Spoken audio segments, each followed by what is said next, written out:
Hello guys. അങ്ങനെ ഉച്ചയായപ്പോഴത്തേക്ക് അമ്മയ്ക്കൊരാഗ്രഹം, കുറേ നാളിൻ്റെ പറയുന്നത് കൊട്ടാര സദ്യ കഴിക്കണം.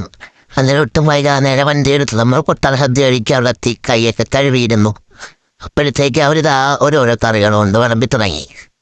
എൻ്റെ അടുത്ത് കുറേ നാളിൻ്റെ അമ്മ പറയുന്നത് എനിക്ക് കൊട്ടാര സദ്യ കഴിക്കണം. എന്നാൽ പിന്നെ കഴിച്ചു കളയാം എന്നുള്ളൊരു തോന്നലോടെ പോയി. അവിടെ ചെന്നപ്പം എന്താ ഒരു കൂട്ടൻ കറികളും പപ്പടവും ചോറും നല്ല പരിപ്പും ഇതെല്ലാം അങ്ങോട്ട് ഒഴിച്ച്.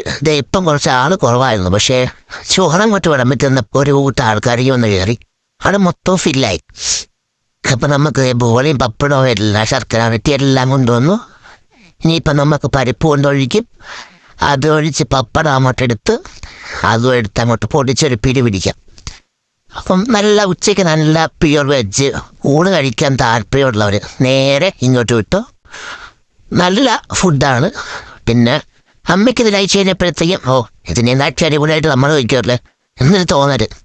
അവസാനത്തെ പായസവും അതെല്ലാം കൂട്ടി പിടി പിടിച്ച് പിന്നെ നമ്മുടെ മെയിൻ ഐറ്റം ബോളി അവനെ എടുത്ത് വെച്ച് അതിൻ്റെ മേളിൽ അങ്ങോട്ട് പായസം ഒഴിച്ച് അത് പോരായിട്ട് രണ്ടാമത് കുറച്ചും കൂടെ പായസം ചോദിച്ചു മേടിച്ച് അത് പായസം ഇച്ചിരി തരുന്നോളൂ അങ്ങനെ രണ്ടാമത് ചോദിച്ച് പായസം തരാൻ പറഞ്ഞ് പായസവും മേടിച്ച് അങ്ങോട്ട് ഒഴിച്ച് അതും കൂടെ മനക്കേറി പിടിപിടിച്ചതിന് ശേഷം അവസാനം നമ്മുടെ മിനി പരിപ്പോട അവനെ അങ്ങോട്ട് പൊടിച്ച് വായിലോട്ടാക്കി.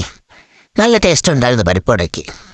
അതും തീർത്ത് ഇലയും അങ്ങോട്ട് മടക്കി അതങ്ങ് ഫിനിഷ് ചെയ്തു. അപ്പോൾ കൊട്ടാര സദ്യ കഴിച്ചിട്ടുള്ളവരെ അവരുടെ അഭിപ്രായം കമൻറ്റിൽ രേഖപ്പെടുത്തുക. പിന്നെ നമ്മുടെ ചാനൽ സബ്സ്ക്രൈബ് ചെയ്യാത്തവർ പ്ലീസ് സബ്സ്ക്രൈബ് ചെയ്യുക, ലൈക്ക് അടിക്കുക. ബില്ല് 440 രൂപയായി.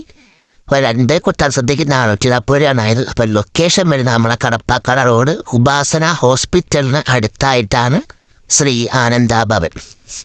പുതിയ വീഡിയോയിൽ വീണ്ടും കാണാം. ബൈ.